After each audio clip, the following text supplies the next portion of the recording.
নমস্কার বন্ধুরা, রন্ধনে রান্নাঘরে আমি অপর্ণা আপনাদের স্বাগত জানাচ্ছি। আজকে আমি নিয়ে এসেছি আপনাদের জন্য আলু দিয়ে কাতলা মাছের ঝোল।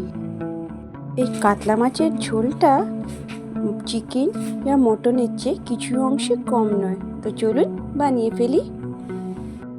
প্রথমে গ্যাসের ফ্লেমটা অন করে কড়াটা বসিয়ে দিলাম, ওর মধ্যে দিয়ে দিলাম সর্ষের তেল। আর ওই সর্ষের তেলে প্রথমে এক এক করে সব মাছগুলো ভেজে নেব। দেখতেই পাচ্ছেন এক এক করে সব মাছগুলো কড়ার মধ্যে দেওয়া হয়ে গেছে। এবার মাছগুলো আমরা একদিক হতে দেবো।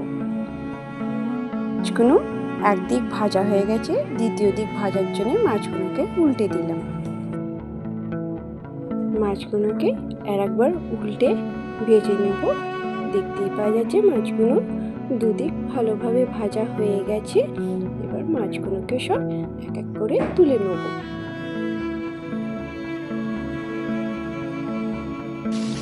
মাছগুলো ভাজার পর কড়াতে তেল বেঁচে গেছে, ওই তেলেতেই আমি আলু দিয়ে দিলাম।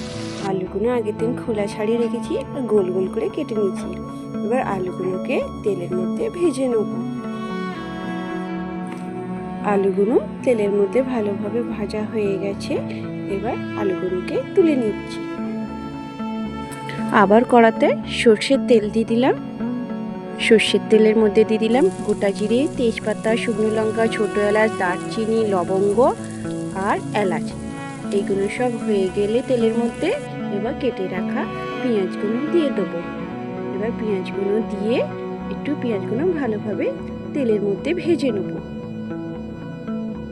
পেঁয়াজগুলো ভালোভাবে ভাজা হয়ে গেলে এবার আমি এখানে দিয়ে দেবো রসুন বাটা আর আদা বাটা, আর দিয়ে দেবো দুটো গোটা কাঁচা লঙ্কা। এবার এইগুলো সব দিয়ে ভালোভাবে মশলাটাকে মিক্স করব।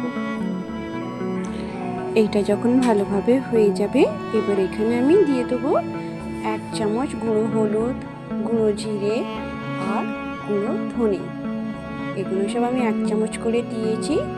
এবার দেওয়া হয়ে যাওয়ার পর এবার এগুলো আর দিয়ে দেবো স্বাদ মতন লবণ। এবার আর দিয়ে দেবো 1 চামচ গুঁড়ো লঙ্কা। এবার এইগুলো সব দিয়ে ভালোভাবে মশলাটাকে মিক্স করব। আর এবার দিয়ে দেবো এখানে কেটে রাখা টমেটোগুলো। এবার টমেটোগুলোকে দিয়ে ভালোভাবে মশলাটাকে কিছুক্ষণ কষবো। আর মশলাটা কষা হয়ে যাওয়ার পর এবার এখানে ভেজে রাখা আলুগুলোকে দিয়ে দেবো। এবার আলুগুলো দিয়ে মশলাটাকে ভালোভাবে একটু কিছুক্ষণ কষে নেব। আলুগুলো ভালোভাবে কষা হয়ে গেছে। এবার এখানে অ্যাড করে দেবো জল। এবার দেখতেই পাচ্ছেন ঝোলটা একটু ফুটে গেছে। এবার এখানে একবার ঝোলটাকে ভালোভাবে নাড়িয়ে এখানে এবার ভেজে রাখা মাছগুলোকে সব অ্যাড করে দেবো। এবার মাছগুলো দিয়ে সব ঝোলটাকে ভালোভাবে ফুটিয়ে নেব। কিছুক্ষণ পর একটু খুন্তির সাহায্যে নেড়ে দেখি আলুগুলো ভালোভাবে সেদ্ধ হয়ে গেছে। মানে এখানে আমাদের ঝোলটা প্রায় রেডি হয়ে গেছে। কাতলা মাছের ঝোলটা এবার তৈরি হয়ে গেছে। এবার এখানে গ্যাসের ফ্লেমটাকে আমরা অফ করে দিই। কাতলা মাছের ঝোলটা ভাতের সঙ্গে এনজয় করুন। বন্ধুরা, আমার চ্যানেলে এইরকমই নতুন নতুন রেসিপি পেতে চাইলে আমার চ্যানেলটাকে সাবস্ক্রাইব করে দেবেন। ভালো লাগলে লাইক দেবেন। আর রেসিপি আপনার কেমন লাগছে অবশ্যই কমেন্ট করে জানাবেন। ধন্যবাদ আমার ভিডিওটা পুরো দেখার জন্য।